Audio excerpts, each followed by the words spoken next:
Buenas noches tengan los habitantes de Nación Cine, bienvenidos a un programa más donde nos dedicamos a hablar de cine, televisión y soundtrack. Hoy viernes 12 de junio traemos un programa que viene siendo como la segunda parte de lo que hicimos el viernes pasado, dedicado a la saga de terror El Exorcista, solo que ya en este segundo programa ya nos vamos a extender más, a hablar de la segunda entrega, que es El Hereje, y la tercera película creo que se llamó Legión o algo por ahí. Así que ya estamos en vivo a través de Facebook. Gracias a la gente que ya se está conectando y también a las personas que nos escuchan a través de las emisoras FDH Radio, Radio Honduras 504 y FDC Radio Centroamérica para toda la región. Soy Guillermo Romero y vamos a estar con ustedes hasta las 8 de la noche. Saludo a mis compañeros en el panel principal. Buenas noches, ¿cómo estás? Héctor Franco. Muy buenas noches a todos, ¿cómo están? Bienvenidos a Nación Cine. El día de hoy pues tenemos la segunda parte de una película que es El Exorcista, así que esperemos que las segundas partes sean buenas. Siempre sería bueno un día hablar de segundas partes en muchas entregas y en muchas sagas, así como tal vez remake versus versión original. Así que les damos la bienvenida. Y le damos la bienvenida al señor Lomaro. ¿Cómo está, señor Lomaro? Buenas noches, tengan todos nuevamente aquí en Nación Cine, listos para continuar con mi suplicio de hablar de una película que nunca me gustó, pero que la disfruté mucho asustándome. También hablaremos de una tercera parte, como lo había dicho Memo, y sí, lo que dice Franco sería bueno, ¿verdad? Catalogar las segundas partes, a ver cuáles realmente tienen un mejor enfoque en cuanto a la historia original. Y bueno, esperemos pues que sea del completo agrado. También yo voy a aprovechar para mencionar las precuelas, dos, tres cositas importantes para completar toda la historia de esta saga. Memo. Bueno, hagamos un repaso más o menos, si quieren, compañeros, de lo que hablamos el viernes pasado, la grandeza de esta primera película que causó impacto en 1973. Saludos a Paola Sosa, que ya está en sintonía. Saludos. Hey, la otra, Salud. creo que ella fue quien nos pidió contacto, ¿verdad? Contacto, sí, Y esa así, ya la damos. entonces, el otro viernes estaremos hablando de contacto. Vamos a hablar de Contacto. Así Pero es. lo que les decía, esta película causó un gran impacto debido al tema, que no era algo muy común, el exorcismo de una niña poseída por un demonio sumerio, si se le puede llamar así, el dios Pazuzu, que fue desenterrado en unas ruinas en Irak. Y a través de una tabla de Ouija, la niña sin querer queriendo lo convoca y el demonio se, se mete en su cuerpo y ahí pues ya sabemos cómo se desarrolla la historia. ¿Y qué más podemos agregar, compañeros? Bueno, yo pienso para que los que nos están viendo también tengamos una idea que el primer programa nos dedicamos a hablar de muchos aspectos, porque la película como tal nos ofreció todo ese montón de elementos sorpresa.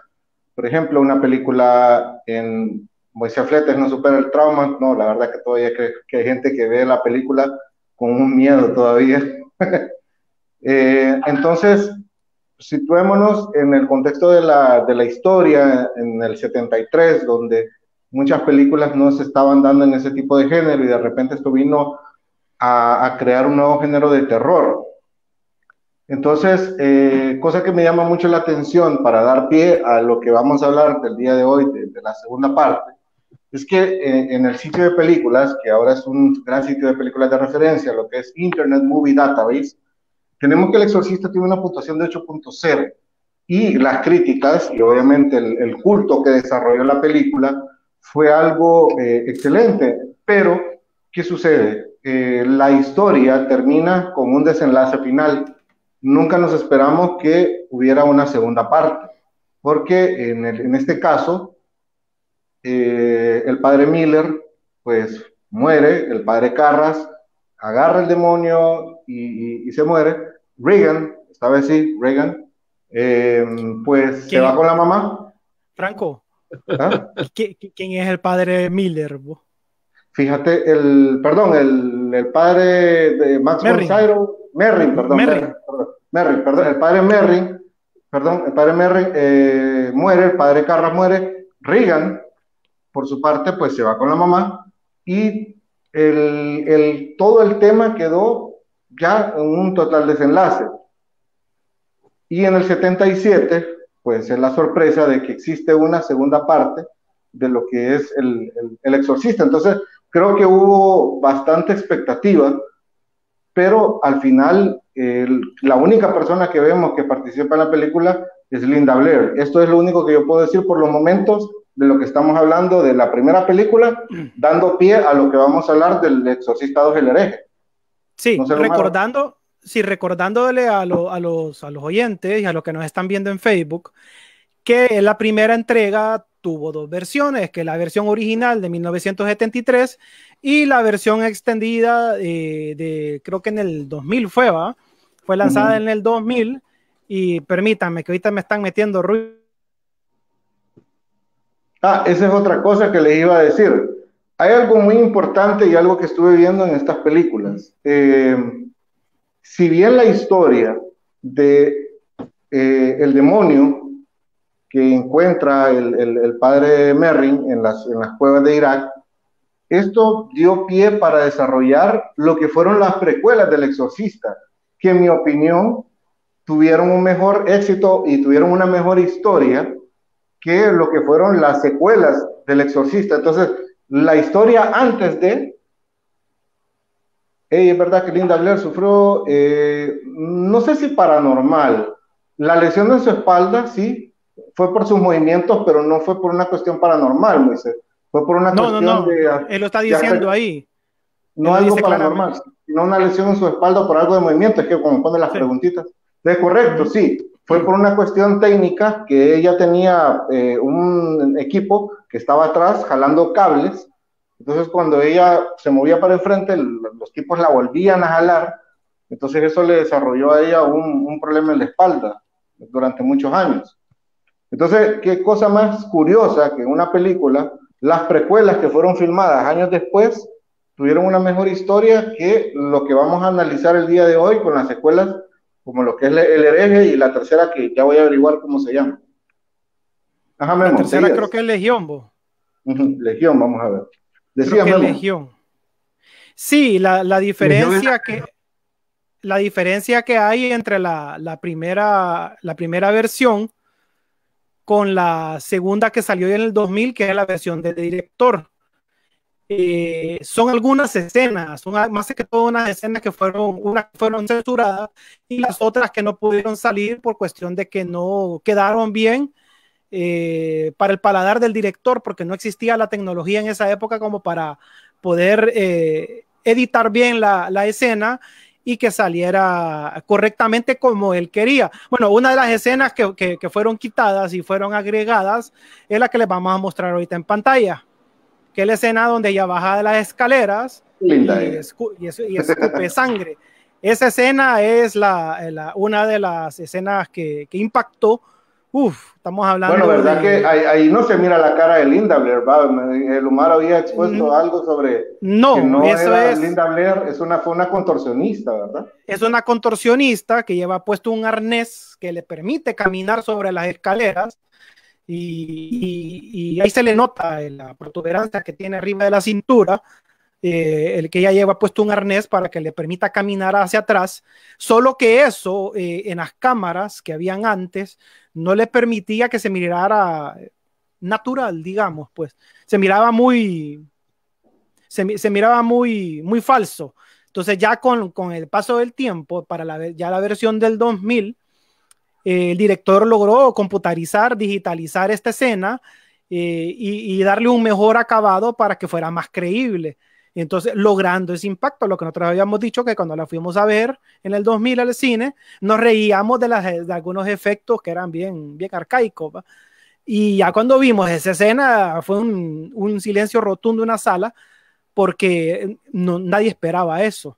Y en realidad el grito que emite la niña ahí no es tan fuerte, no es un grito fuerte. Lo que lo que se hace grotesco es verla caminando en esa posición. Yo sé que la escena es fea para muchas personas, pero la verdad que es un gran logro tecnológico y que la voy a volver a poner, Luis, para yo sé que no te gusta. Fue un gran logro porque incluso en el 2000, que ya habían pasado muchas películas de terror que no habían causado tanto impacto, solo esta escena valió la entrada al cine. Otro de los efectos que fueron agregados en la película de la versión del 2000 eran las caras del demonio Pazuzu, ya personificado por un actor, y voy a poner la imagen para los que son sensibles. Pues les pido disculpas, pero vamos a agregar la imagen de las caras que aparecen de manera subliminal en esta versión extendida del director, que es esta. Esa es la cara ya digamos, de la imagen de la personificación del mal. Esa es la cara que aparece en ciertas partes de la película, ¿no? ¿Sí, Luis? Que casualmente es la actriz maquillada que le pone la voz al demonio. Ah, ok. Ella es la que está maquillada. Dice, que le pone la voz. Dice Enrique Gabarreta, que él es psicólogo, dice, en efecto, tiene todo para algunas personas tengan estrés postraumático. Dice Paola Sosa que le gustó más la tercera que la segunda parte. No, definitivamente. Hay una razón por la cual la tercera tiene, y eso lo vamos a estar hablando más adelante. Entonces no sé si aparte vamos a empezar, no me imagino, pues eso sí. Gracias, César. Gracias. Con nosotros esta noche por problemas técnicos. Miren, el detalle de la historia es así. Luis, tenés bastante lag, Luis. Tenés bastante lag. Se te corta la transmisión. No, lo escucho bien. No, yo lo escucho terrible. Se queda como... te escucha más bien que se te interrumpe. Ah, en serio, pero yo a Franco y yo me escucho bien. Ok, sigamos. Ajá. Bueno, el detalle que les comentaba era de que estamos diciéndole Pazuzu porque nosotros identificamos que es la estatua a quien pertenece, pero realmente a quien están personificando aquí es al demonio, al que nosotros religiosamente y con todo el dogma y todo se le conoce como Satanás. Entonces, en la primera, al tener las excavaciones, es liberado, se le manifiesta al padre, el padre lo reconoce que es un antiguo contrincante, que es lo que vemos en las películas de la precuela. De ahí, el demonio se va, queda libre, supuestamente es lo que da a entender la película primera. Megan lo invoca a través de la Ouija, Regan. encuentra la forma Regan. Encuentra la forma de entrar en ella, la posee y es todo lo que nosotros vemos en la primera. En la segunda, aparentemente, en un rito en África, sale de nuevo y se comienza a manifestar prácticamente en el mismo lugar donde se dio, que es lo que se ve en las precuelas. Con lo único que él anda buscando otra vez a esta niña, que ya ahora es una muchacha, que ha quedado con ciertas fases de escuchar, de sentir, de ver, y la manifestación se le va como buscando, y es donde se maneja el concepto de la segunda parte como el hereje, que si bien no me gustó mucho primero, porque siento que se va totalmente en desfase a la historia original. A la que más se ve, como dice Franco, es a Linda Blair en unas escenas que como que quisieron dar a entender de espanto, que casi no duerme, no sé. La crítica la despedazó porque no era realmente lo que esperaba. Sí, fíjate que alguien algo similar a lo que estábamos viendo en la primera. Entonces, el material como que no les funcionó. Y en la tercera, a través de un asesino en serie, otra vez es invocado el demonio, solo que esta vez aparentemente no viene solo, trae a toda su legión y se va a un sanatorio, creo que es para ancianos, y es a través de los cuerpos de los ancianos donde empiezan a hacer un desastre empiezan a haber crímenes y las escenas impresionantes que te asustan, pues, que aquí sí retoman bastante la línea que teníamos en la primera, donde te arrancan sustos de repente y situaciones que no te esperas. Ya vamos a ver un pequeño gif que Memo consiguió por ahí. Fíjate que cuando la película se da luz verde, mucha de la gente se opuso a seguir actuando en la película, y inclusive William Friedkin y William Peter Blatty, que era el escritor y el director de la película, o director-escritor, no quisieron seguir en este proyecto, y creo que este proyecto se le dio a este señor que se llama John Borman, creo yo que se llama el director, sí, John Borman, y, sí.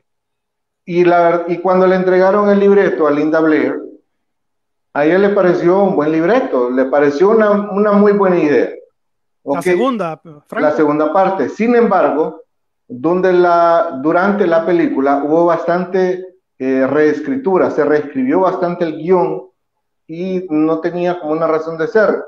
En ese momento ya Linda Blair ya estaba muy tarde como para poder cancelar el contrato, entonces ya estaba atada a lo que era la película y tuvo que terminarla. Y este proyecto se le ofreció a Stanley Kubrick y Stanley Kubrick lo rechazó, diciendo que para que esta película tuviera el éxito tenía que ser más horrífica, tenía que tener más horror y tenía que ser más grotesca que su primera parte, cosa que, pues, como lo vemos, no se pudo lograr porque esto se trató mucho de centrar en qué era lo que le pasaba a la joven Regan, que por cierto, ahí se ve hermosa, la verdad que Linda Blair es una actriz muy hermosa, y hubo muchas escenas que la verdad eran muchas escenas de relleno, por lo menos, por ejemplo, vemos a una Linda Blair bailando tap, teniendo un poquito así de esos temas de la adultez. Vemos un elemento de un nuevo padre que es un poquito oscuro, pero que no pudo tener esa conexión con Linda Blair, con el personaje de Regan.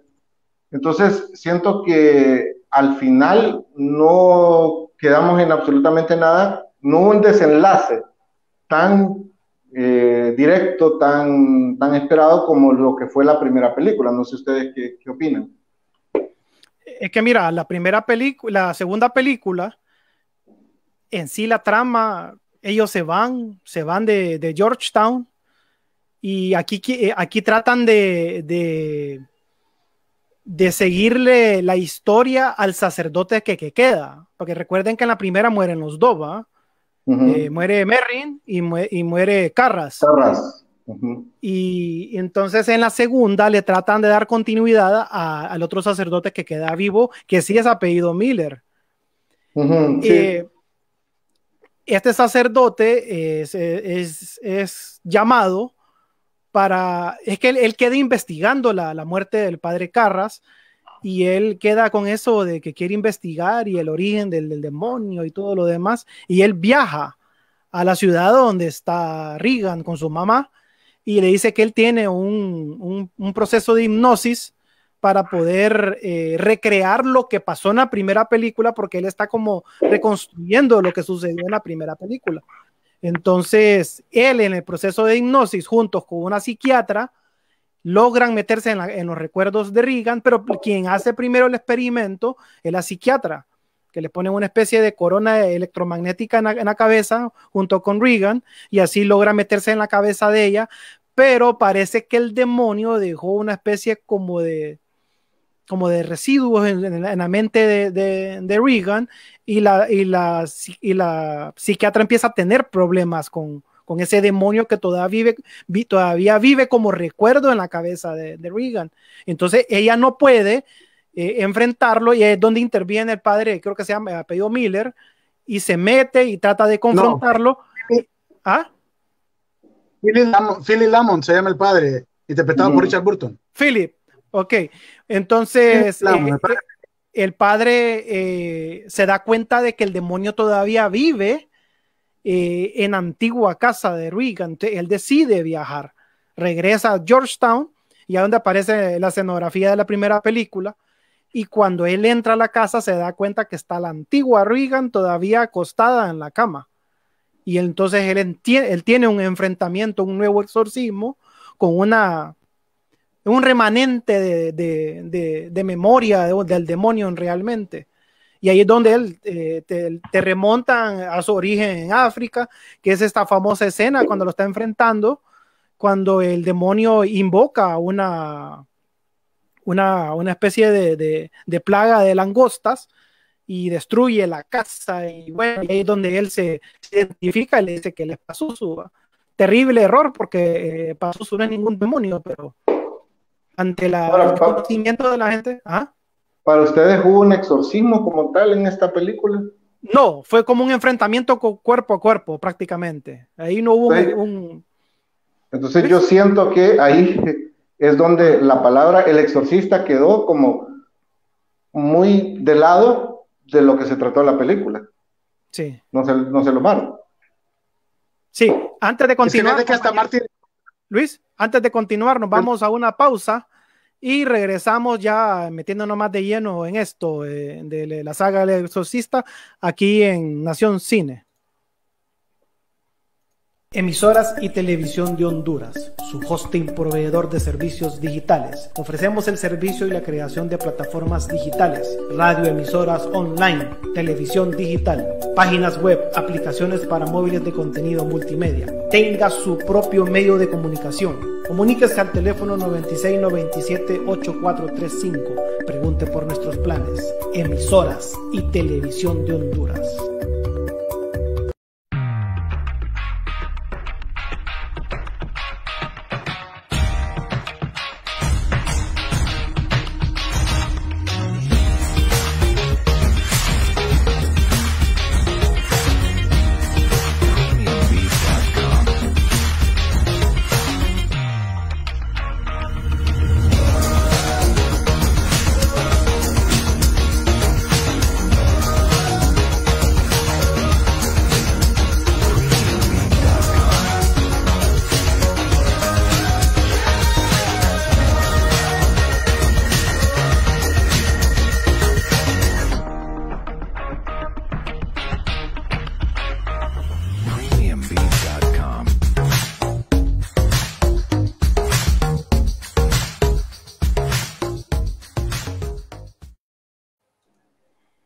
Continuamos en Nación Cine, rindiéndole tributo a esta saga de terror del exorcista, y nos vamos con Lumaro. ¿Qué decías, Luis?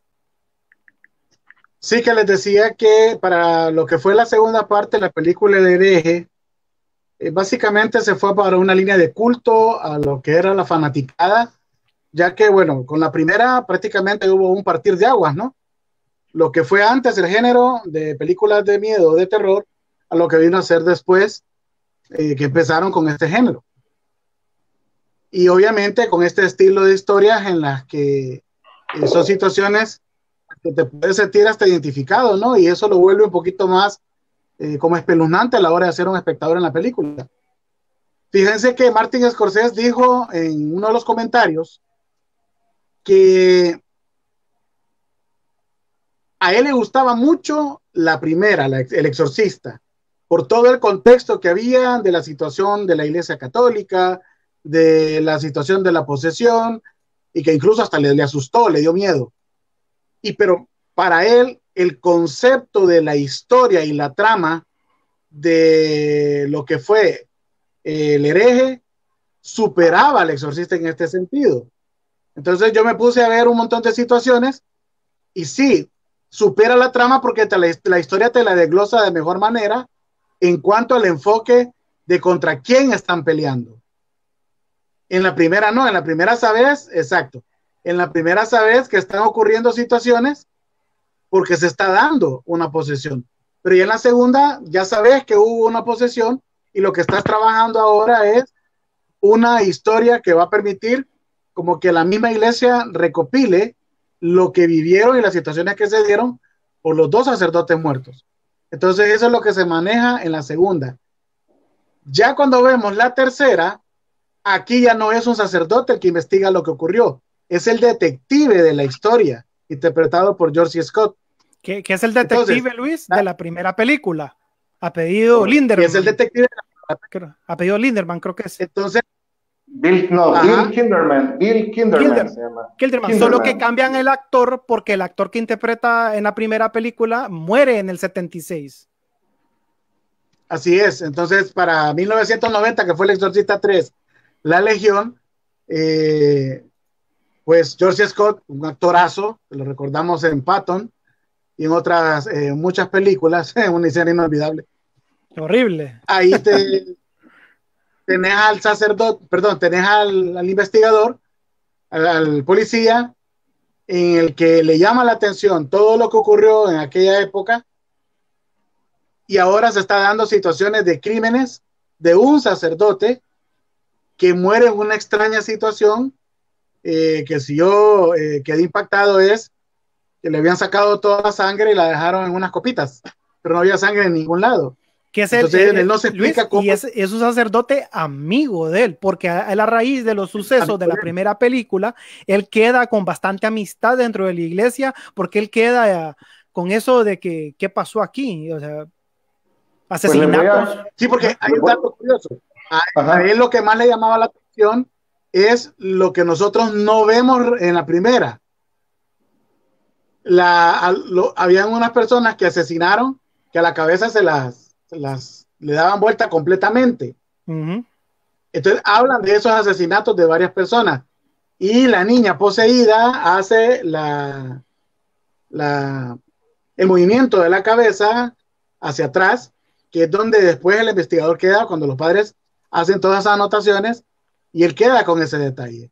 Esa es la parte de la tercera parte. Pues fíjense que, bueno, ahí lo que estamos viendo es el paciente X. Estamos viendo dos actores, Damien Carras, y creo que había otro actor, y estamos escuchando que están diciendo bastante de policías, estamos hablando de asesinatos, estamos hablando de cuestiones de demonios, de posesiones, de exorcismo, y esto se debe a que en 1983 William Peter Blatty escribe lo que es Legión, una novela con tintes de policía, sobre el tema de investigar el tema del exorcismo, y él mismo lleva esta película al cine y la quería poner Legión. Sin embargo, por temas de producción y todo lo demás, se terminó llamando El Exorcista 3, y si ustedes lo buscan, siempre van a encontrar El Exorcista 3, no hay no hay una segunda logo o un subtítulo de ese tipo de películas, solamente se llama El Exorcista 3. Sin embargo, se considera Legión porque está basado mucho en lo que es su novela homónima, donde se sigue lo que son los pasos del padre Carras. Así es. Bueno, otro dato agregado a lo que dice Franco, en la novela original de Legión no existía un exorcismo, tal cual en la segunda película, pero para poderle llamar El Exorcista tuvo que agregar a última hora una escena de exorcismo, que es la que sucede al final, que es cuando liberan de este actor que sale en El Señor de los Anillos, es el que interpreta al asesino múltiple que aparece ahí en el Gemini Killer se llama, o el asesino Gemini. Sí, pero el actor no lo recuerdo cómo se llama. ¿Vos sabés cómo se llama, Luis? ¿Qué hace el que tiene, el que sale, es la mano derecha de Saruman? El lengua de serpiente. Es el mismo actor, Ajá, ok, el que hace lengua de serpiente. Sí, es correcto. Él es el mismo actor. Bueno, casi la misma actuación hace en ambas películas él.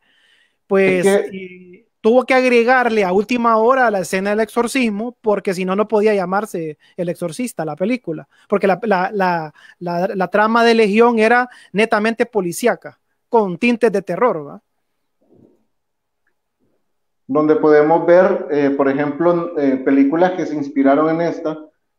Una de Eric Bana, no sé si ustedes la han visto. Sí. Líbranos del mal. Es un exorcismo, creo que judío, ¿va? Correcto. Sin embargo, yo la siento con muchos tintes de, hey, fíjate que no sé quién puso ahí sobre una escena que vos nos habías dicho que probablemente la ibas a colocar. Sí, la tengo. Es la del pasillo. La estaba dejando para sorpresa, pero ya que me la están pidiendo, la pongo. Bueno, es una escena, es una escena que realmente paga la entrada al cine, porque la película, como es policíaca en su mayor parte, sí tiene ciertas escenas grotescas que cuando inicia es la famoso fuerza del viento que mueve las hojas, abre las puertas de una iglesia y el Jesucristo que abre los ojos. Y la otra escena es donde un sacerdote está siendo atacado mentalmente por el demonio, y hay una escena donde hay un Jesucristo llorando sangre también. Son parte de las escenas grotescas, aparte de la escena de la anciana caminando en el techo del hospital psiquiátrico. La otra escena, que es la que termina de matar de infarto a la gente, es la famosa escena de la enfermera que está haciendo turno, que aquí se la voy a poner. Esa escena es la que todo el mundo dice, aquí quedé yo. Vean.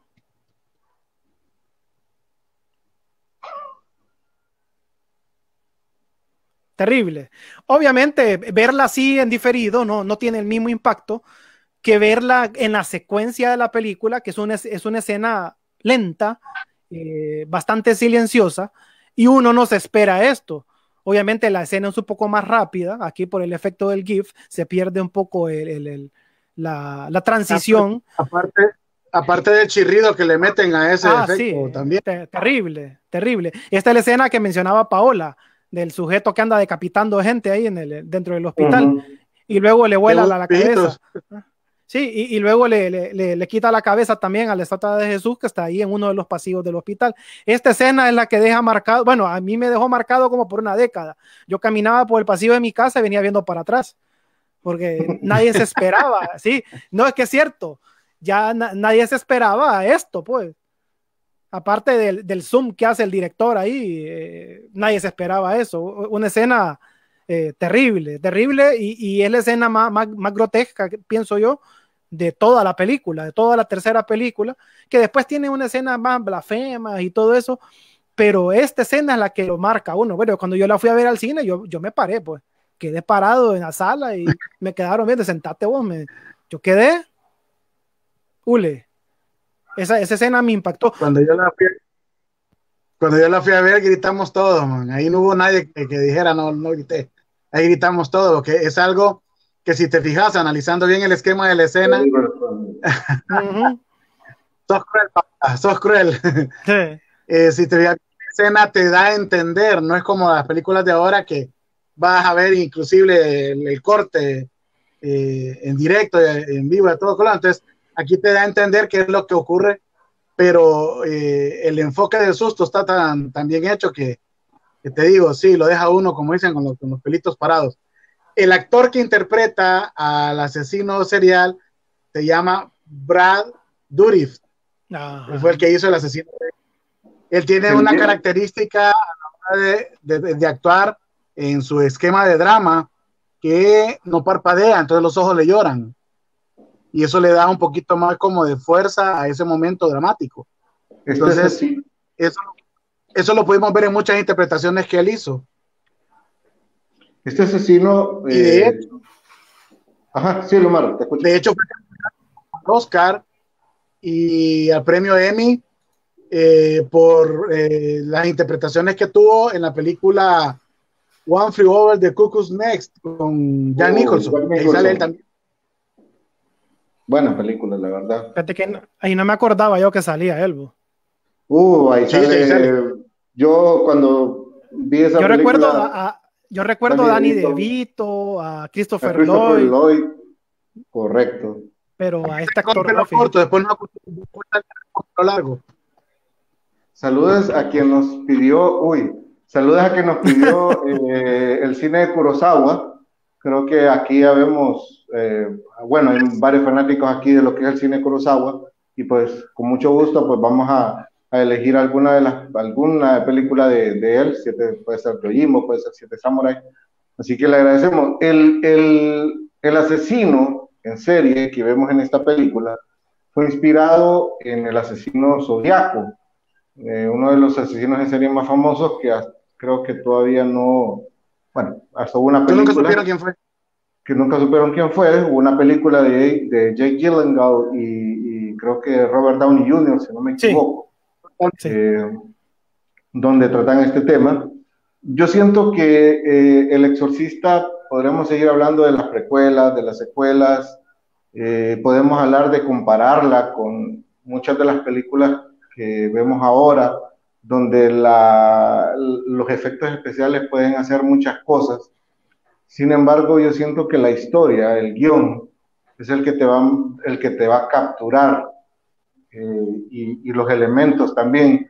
A veces siento de que El Exorcista tuvo el éxito como tal por las escenas sugestivas, los temas que se trataron, y algo que yo he venido pensando mucho es que hay mucho cine que tuvo que haber tenido ese momento en esa época de haberse estrenado, pues. Entonces, para mí, El Exorcista fue una película que rompió los esquemas de ser un cine atractivo para la gente, para el público del cine de terror.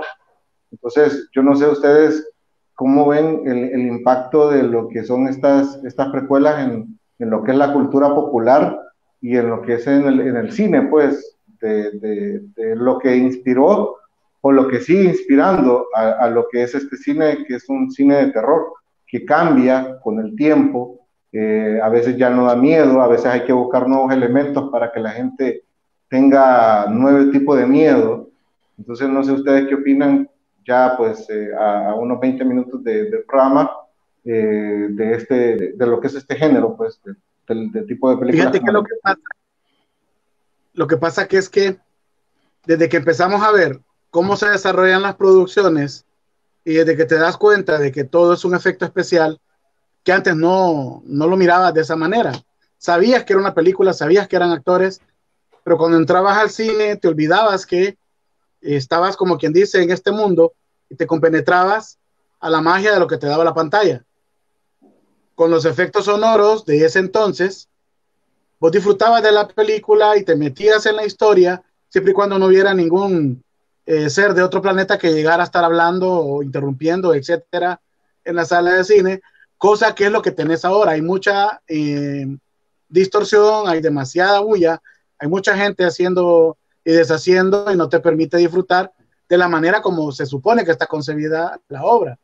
Entonces, el detalle que yo siento también es, ¿podías crear una película de miedo? Sí, pero ahora pareciera que lo que más llama la atención es lo gore, no sé si está bien pronunciado, eso del desmembramiento, el sangrerío, la violencia sin sentido, el matar solo por matar, películas que ni bien terminó el texto de cómo se llama, y ya de la nada ya está la tirazón, ya está matancina. En ese sentido se ha perdido mucho el esquema. Y hay películas que de repente no te esperas, que te van a mantener en vilo, que te van a mantener con una situación de susto, como nos pasó cuando fuimos a ver, creo que se llamó Mentiras Verdaderas, creo que se llamaba esa. ¿Cuál? Que era la de Michelle Pfeiffer y Harrison Ford. No, esa se llama Revelaciones. Revelaciones, perdón. Bueno, Revelaciones en español, pero realmente lo que las mentiras hacen, creo que se debería haber llamado lo que las mentiras revelan, algo así. Que yo fui a ver una película que yo creía que era alguna situación de suspenso y fueron unos sustos que no me lo esperaba. Entonces, creo que ahí es donde está la magia de ese tipo de película, en donde la expectativa debe de ser básica. Ahora en un trailer ya te dan toda la película, entonces cuando llegas, te sentás, ya la viste toda. Ya los sustos ya fueron dados en un trailer, ya los sustos ya fueron dados en un adelanto especial, pero realmente la película debe crear la expectativa completa, que te sentás y a disfrutarla, pues.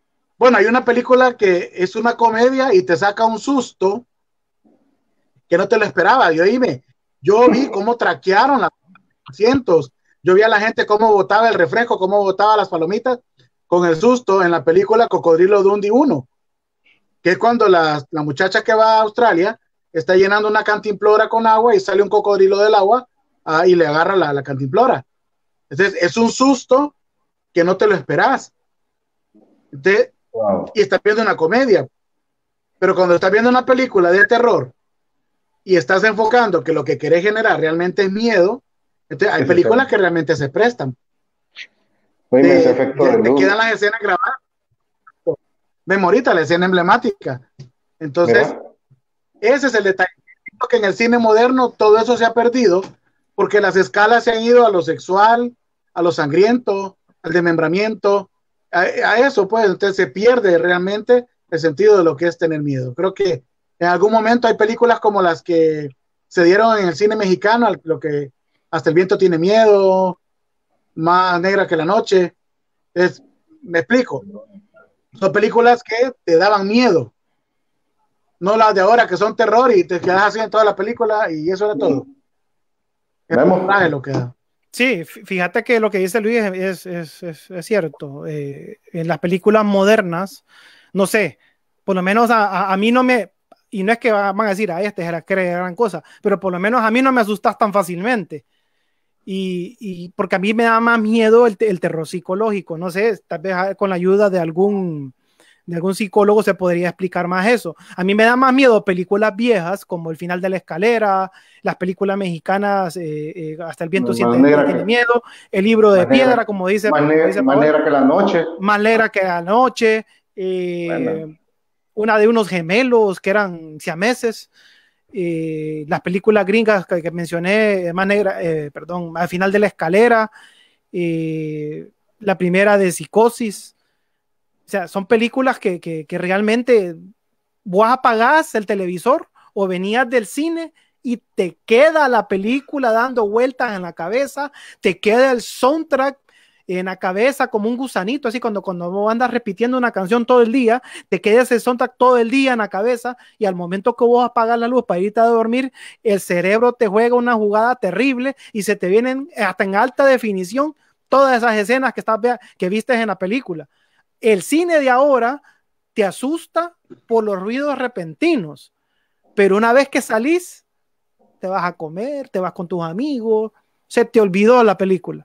Te vas a dormir y ni te acordás más de la chava bonita que sale en la película que del monstruo feo que te asustó. Entonces, bueno, mientras que en esa película... ¿Ah? Salir viéndote.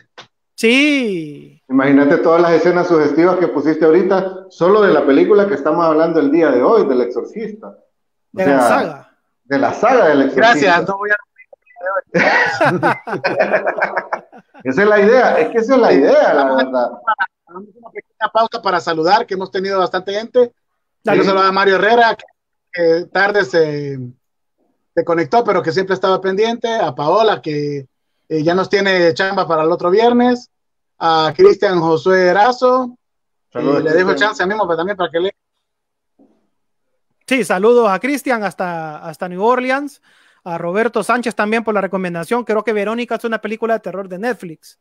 Sí, está en Netflix. Que yo escuché muy mala crítica sobre todo, pero no la he visto. Voy a evitar decir algo porque no lo he visto y vamos a seguir la recomendación de Roberto, que ya nos había recomendado una anterior que se llamaba Skin. Skin, correcto. Aquí nos menciona Enrique Barrete, que es un amigo que es psicólogo, dice: la tensión psicológica bien manejada es una trama. En una trama tiene más peso que las escenas gore sin sentido, porque no tienen coherencia. Totalmente de acuerdo. Es que el gore es una violencia física en escena. Okay, sí, perdón. Es que hay que entender de que el cine que se habla del desmembramiento y todo eso tiene tiene un nombre. Es el cine slasher. Es un cine que se derivó de la película de los 70. Correcto, las Evil Dead. Estamos viendo las de Jason, las películas de Halloween y las que siguieron hasta las que, pues las más modernas, que fueron las Saw. Entonces ese es un género de violencia tipo gore, que le dicen. El Exorcista, como tal, es una película de terror psicológico que utilizó el elemento de lo que es un proceso, un procedimiento que existe dentro de lo que es la iglesia, como lo que es el exorcismo, perdón, y que hay ciertos tipos de rituales o de reglas que se deben de seguir. Siento que eso fue un choque cultural en los años 70, el ver ese tipo de escenas. Yo te digo, cuando yo vi esa escena en la remasterizada, la verdad, yo dije, ¿cómo puede ser posible que esta escena la tuvieron que cortar? Pero después me puse a pensar, bueno, en 1973 no me imagino yo, bueno, si ustedes pueden ver en los videos de YouTube, hay videos en los cuales hay escenas donde se filma la gente saliendo del cine, gente que le entrevistan después de haber visto la película, pues se cuenta de que hubo gente que salió desmayada, salió vomitando. Terror con clases, The Haunting of the Hill House, me encantó, terror psicológico, el primer capítulo, el capítulo de la, no, el sexto capítulo, para mí es fenomenal, una toma, es un capítulo en una sola toma prácticamente. Una sola toma, que es la escena de la funeraria. De la funeraria, wow, la verdad que muy buena, y no voy a menospreciar la película The Haunted, que es con Liam Neeson y con Catherine Zeta-Jones, que tiene que ver la historia con esta misma de The Haunted, pero que a mí en lo personal me encantó. Yo fue una película que la disfruté de ir a ver al cine. Y dice, de acuerdo con Enrique, sí, claro. Ajá. Sí, que el detalle de The Haunted Hill es que ahí trabajaron el esquema de lo que es el miedo, la sugestión, que era lo que era la diferencia que es lo que estábamos hablando, que ese fue el éxito de esa serie que definitivamente no puedo ver. Entonces, hay una situación que hay que entender también, que hay público que es muy sensible a la cuestión espiritual, a lo paranormal. Entonces, ¿qué pasa? Cuando ves una situación de estas y tenés esa sensibilidad, entonces hay situaciones que realmente te perturban y ya no vas a poder tener tranquilidad, por lo menos hasta que ya eso se vaya divagando en el recuerdo. Por eso es que llegamos a un punto que al menos yo, que te evito ese tipo de cine, empiezo a ver una película donde ya le veo yo ya ciertas escenas y ciertas cuestiones que van entrando a ese tipo de miedo, de sugestión, inmediatamente cambio el canal. Pero es que como la gente dice, vos sos temeroso. No es tanto lo temeroso. Evito precisamente por esa sensibilidad con la que yo he crecido durante toda mi vida. Y cuando me ha tocado ir a ver estas películas, que Paola Sosa va a gozar, porque El Exorcista, la nueva la versión, como dicen, remasterizada, la fui a ver con ella, y en esas escenas feas yo volteaba a ver para el suelo. Y ella, cada vez que estaba una escena de esas, de su emoción, porque a ella le encanta eso, me agarraba de un brazo y decía, ¿viste? Entonces, la mitad de mi vida se fueron en esas agarradas de brazo de Paola y en ese viste tan emocionante para ella, pero tan fatal para mí. Entonces, pero no, o sea, la película vale la pena, pues, muy recomendable. Si el que puede ver la saga completa, se recomienda que vea las precuelas primero, aunque estamos hablando que las precuelas está la del 2005, perdón, la del 2004, que se llama El Comienzo, pero como no gustó, después crearon lo que fue Dominion, la precuela del Exorcista, que son casi la misma historia, solo que fueron arreglando más las tramas, y aquí, y en la del 2005, como se fue directamente al DVD, la gente no pudo percibir en cine lo que querían extraer, y aquí ellos trabajaron bastante lo que era el miedo, pero lamentablemente no funcionó para lo que el estudio pretendía. Pero sí vale la pena que vean, primero, Dominion, luego El Exorcista, luego El Hereje, y por último Legión, y ahí queda la saga completa, para que pues no puedan dormir en un mes los que son susceptibles, los que son sensibles, y que los que les gusta disfrutar de este medio. Memo. Bueno, dice Moisés Fletter, The Shining, y sí es correcto, The Shining está basado en un libro escrito por Stephen King, y la película fue filmada por Stanley Kubrick. Es una película de terror psicológico también, ahí lo paranormal queda ahí en un segundo plano, pero sí, es una gran película, una gran producción. Dice Enrique Gabarrete, ahí está, The Shining. Si la trama logra, sí, si la trama logra hacer que las personas experimenten ansiedad y estrés por un tiempo necesario y con un sentido, aunque sea complejo, cumple con el objetivo. Dice, esa serie, hablando de Haunting o de Hill House, toca los medios esenciales de las personas. Es que vean, ese es el éxito de las películas y las series de terror, que te provoquen algo a vos, porque ese terror de ahora parece más un terror de parque de diversiones, que mientras vos estás subido en el artefacto que te molesta, estás asustado. Una vez que saliste, te estás riendo, qué horrible, pero qué. Yo considero estas películas modernas como un terror de parque de diversiones. Te asusta en el momento, después se te olvidó. Mientras que, espérame, Branco, mientras que las películas antiguas es un miedo psicológico que te toca algo a vos y vos quedaste con eso y terrible, como dice Moisés Flete, dice sensibilidad, dice, la sangre de Cristo tiene poder y mejor pongo comedias. Y es cierto, pues aquí se ríen todos ellos porque es cierto, pues estas películas viejas y esa serie que menciona Paola, que yo la vi en su momento, cuando recién la estrenó Netflix, fue un terror psicológico. Ahí el hombre, mis respetos para él, se fue a lo antiguo para crearle miedo al espectador y que vos quedaras después volteando a ver a las ventanas o a los pasillos o a los cuadros.